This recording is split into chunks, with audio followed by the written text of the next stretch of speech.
I-message ko ba siya kung may boyfriend siya? Counted ba yun?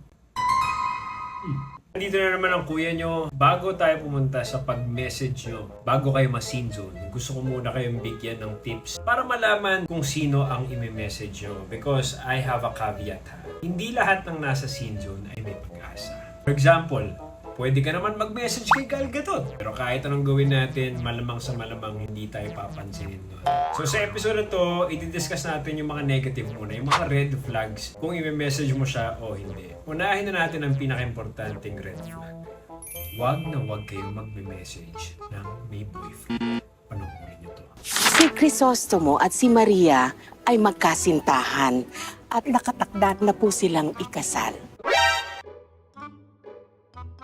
Hindi ko akalain na nariyan ka na pala. At hindi ko rin akalain ang isang ombre biolento kagaya mo ang magiging katipan ng isang matimtimang dalaga katulad ni Maria Clara.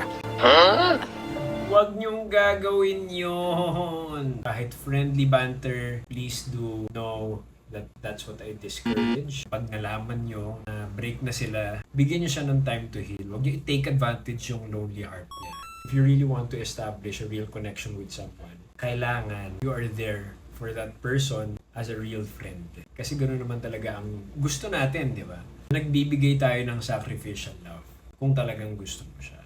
Bago kayo ma-scene zone nito, kapag nag-break na sila at alam mo na talaga na sure na na-break na sila, o yun, pwede mo na siya i-message, nag-coffee ka na ba? Kumain ka na ba? So pagkatapos nun, pwede na tayo pumunta sa mga next topic natin. Scene zone era. So yan ang red flag of the day. Stay tuned for other tips mula sa kuya nyong Scene Zone to Sineryoso. Ayos, paalam.